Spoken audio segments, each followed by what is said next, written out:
Rapat keluarga besar di rumah induk keluarga Wijaya di kawasan Menteng, Jakarta, berlangsung dengan suasana tegang seperti biasa. Tapi kali ini berbeda.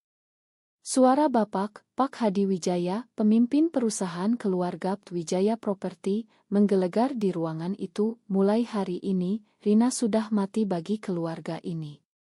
Kamu tidak lagi bagian dari kami. Aku, Rina Wijaya, berdiri tegak meski hati hancur berkeping-keping. Mata semua kerabat menatapku dengan kebencian karena foto aku dan Maya, wanita yang aku cintai, telah tersebar di media sosial dan menjadi skandal yang mengguncang perusahaan. Hanya dalam hitungan menit, warisan yang seharusnya menjadi milikku lenyap, jabatan wakil direktur dihapus, dan nama aku dihapus dari daftar ahli waris. Semua karena aku mencintai seorang wanita. Di Indonesia yang masih kental dengan nilai tradisional, hal seperti ini bukan hanya aib keluarga, tapi juga ancaman bagi bisnis yang dibangun selama puluhan tahun. Mitra bisnis mulai mundur satu persatu, saham perusahaan turun drastis, dan tuntutan hukum dari pesaing sudah mengintai di pintu. Aku mencoba bicara, suaraku hampir hilang. Bapak, ini bukan akhir dunia. Bisnis tetap bisa jalan kalau kita bersatu. Tapi Bapak hanya menggeleng, tangannya mengepal di atas meja kayu mahoni. Kamu sudah mati, Rina. Keluar dari rumah ini sekarang juga. Kerabat-kerabat yang dulu selalu memuji aku sebagai anak sulung yang cerdas kini berbisik-bisik menyebut aku pembawa malu.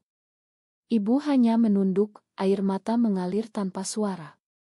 Aku keluar dari ruangan itu dengan langkah berat, tas kerja masih tergantung di bahu, pikiran kosong.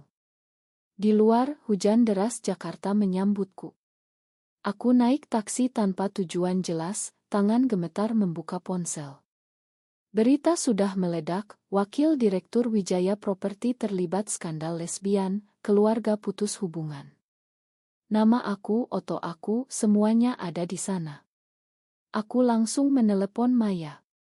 Sayang, aku diusir. Suara Maya di ujung sana tenang tapi tegang, datang ke apartemenku sekarang. Kita hadapi bersama. Aku tiba di apartemen Maya di Kemang 20 menit kemudian. Maya memelukku erat tanpa kata. Kami duduk di sofa, hujan masih deras di luar jendela. Mereka bilang aku sudah mati, kataku pelan. Maya mengusap punggungku. Kamu hidup, Rina. Dan aku ada di sini. Malam itu kami tidak tidur. Kami membahas segalanya, bagaimana foto itu bocor, mungkin dari karyawan yang iri, bagaimana rial bisnis kami, Pegrahaland, pasti memanatkan ini untuk menggugat kontrak proyek apartemen di Sudirman. Tekanan sudah mulai. Ponselku tak berhenti berdering, wartawan, teman palsu, bahkan mantan rekan kerja. Aku mematikan ponsel. Besok pagi keputusan harus dibuat, diam dan kehilangan Maya, atau bertarung dan kehilangan segalanya. Pagi berikutnya, berita sudah ada di semua portal. Skandal lesbian guncang kerajaan properti Wijaya.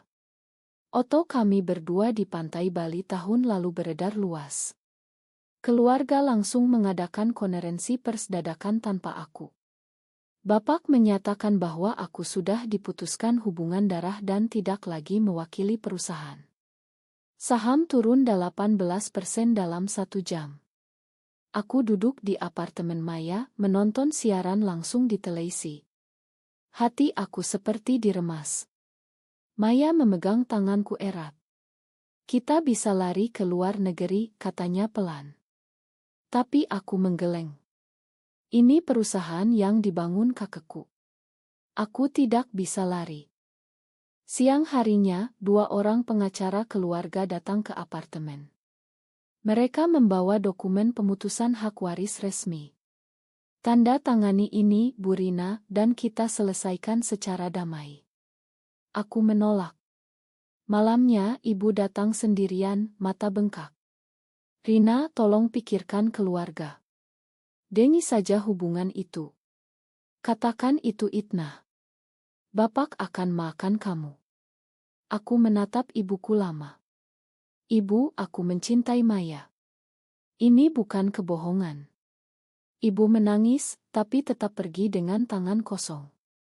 Tekanan media semakin gila. Paparai mengikuti aku kemana-mana. Aku terpaksa pakai masker dan topi setiap keluar. Di perusahaan, rapat dewan direksi darurat digelar. Aku masih punya hak suara sebagai pemegang saham minoritas, tapi mereka memblokir akses kantor. Rekan-rekan yang dulu dekat kini menghindar. Satu-satunya orang yang masih bicara denganku adalah Pak Budi, kepala keuangan lama yang setia. Dia menelepon diam-diam, "Rina, ada yang aneh. Graha Land menggugat kita besok pagi dengan alasan pelanggaran moral klausul kontrak. Mereka punya bukti oto-oto itu." Aku tahu ini baru permulaan. Maya juga mulai terkena dampak. Kantornya, sebuah irma hukum kecil, mulai kehilangan klien karena reputasi buruk. Kami bertengkar malam itu. "Mungkin aku harus menjauh sementara," kata Maya.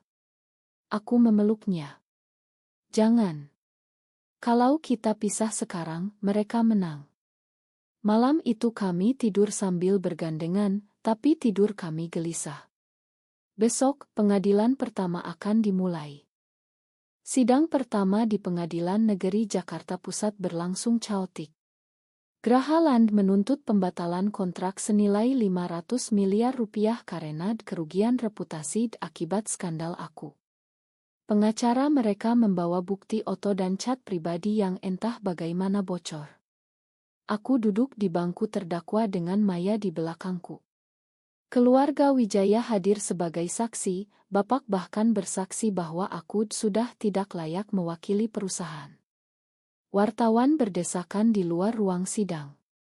Aku merasa seperti terjebak di mimpi buruk. Setelah sidang, saham Wijaya Property anjlok lagi. Bank mulai menagih hutang proyek. Aku kehilangan pekerjaan secara resmi. Surat pemecatan datang via email. Maya juga dipanggil atasannya. "Kamu harus pilih, Maya. Hubungan ini atau karirmu." Maya pulang dengan wajah pucat.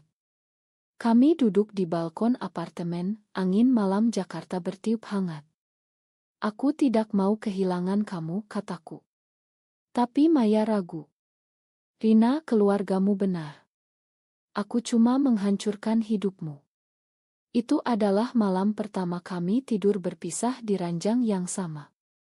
Pagi harinya, aku menerima telepon dari seorang notaris lama keluarga.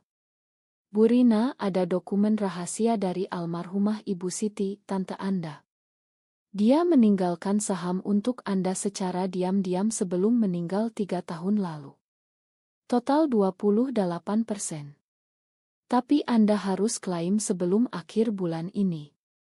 Aku terpaku. Tante Siti, adik ibu yang selalu mendukung aku diam-diam, dia tahu tentang Maya sejak awal. Aku langsung pergi ke kantor notaris sendirian. Dokumen itu asli. Aku sekarang punya 28% saham, ditambah saham kecil yang aku beli diam-diam selama ini, total mendekati 35%. Tapi masih kurang untuk kuasai perusahaan. Aku tahu apa yang harus dilakukan selanjutnya. Tekanan mencapai puncak ketika sebuah kecelakaan terjadi. Aku dan Maya sedang dalam perjalanan ke Bandung untuk bertemu investor potensial yang mau bantu. Mobil kami diseruduk dari belakang oleh mobil hitam tanpa plat. Kami terjungkal ke pinggir jalan. Maya mengalami luka di kepala, aku hanya memar. Di rumah sakit, polisi bilang itu kecelakaan biasa, tapi aku tahu ini ancaman. Keluarga tidak datang menjenguk. Hanya Pak Budi yang datang diam-diam. "Rina, Graha Land semakin nekat. Kamu harus hati-hati." Maya terbangun di malam hari. "Rina, mungkin kita harus berhenti. Aku tidak mau kamu mati karena aku." Aku menangis di samping tempat tidurnya. Kalau aku diam sekarang, aku benar-benar mati di dalam. Malam itu aku memutuskan untuk bertarung habis-habisan. Aku menghubungi pengacara independen, mulai kumpulkan bukti bahwa oto-oto itu dibocorkan oleh pihak internal Grahalan. Tekanan media semakin gila. Aku diikuti 24 jam. Apartemen kami diserbu wartawan. Kami terpaksa pindah ke hotel kecil di pinggir kota. Di perusahaan, rapat pemegang saham darurat dijadwalkan 2 minggu lagi. Aku tahu itu kesempatanku. Dengan saham 35%, aku masih kalah, tapi kalau aku bisa beli tambahan dari pemegang saham kecil yang ketakutan, aku bisa balik. Aku menghabiskan malam-malam menelepon, meyakinkan, menjanjikan.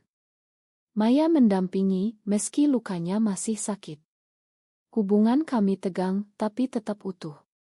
Suatu malam, Maya bilang, "Aku bangga sama kamu, Rina. Apapun yang terjadi, itu cukup untuk aku terus maju." Rapat pemegang saham besar di Hotel Bintang 5 di Jakarta berlangsung seperti medan perang.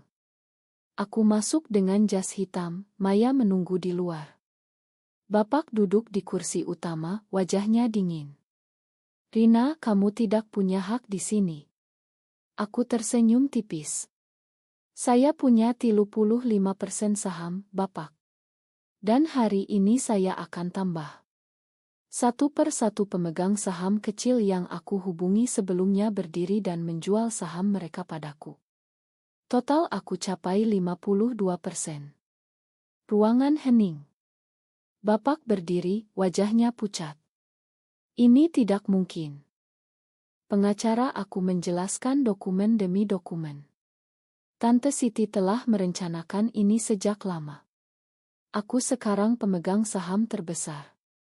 Aku langsung usulkan pemecatan Dewan Lama dan aku sebagai direktur utama baru." Suara Oting mendukungku. Bapak keluar ruangan tanpa kata. Media di luar langsung heboh. Rina Wijaya kembali kuasai Wijaya Property. Malam itu tuntutan hukum dari Grahaland dibatalkan setelah bukti bocor oto terbukti dari pihak mereka. Aku menang di pengadilan. Tapi kemenangan ini terasa pahit. Ibu menelepon, suaranya gemetar. "Rina, pulanglah." Aku menjawab, "Rumah aku sekarang di sini, Bu. Bersama Maya." Maya memelukku di kamar hotel. "Kamu berhasil." Tapi matanya sedih. Tekanan selama berbulan-bulan membuat kami hampir putus. Aku tahu hubungan kami masih rapuh. 6 bulan kemudian, Wijaya Property bangkit kembali. Proyek baru di Bali berjalan lancar. Aku duduk di kursi direktur utama, ruangan yang dulu milik Bapak. Maya sekarang menjadi penasihat hukum internal. Keluarga masih dingin, tapi ibu kadang datang diam-diam, Bapak belum bicara denganku. Media masih sesekali mengungkit masa lalu, tapi skandal sudah reda. Aku dan Maya pergi ke Bali akhir pekan, berdiri di teras sawah yang sama seperti dulu. Aku memeluknya dari belakang. "Terima kasih sudah bertahan." Maya tersenyum. "Kita selamat."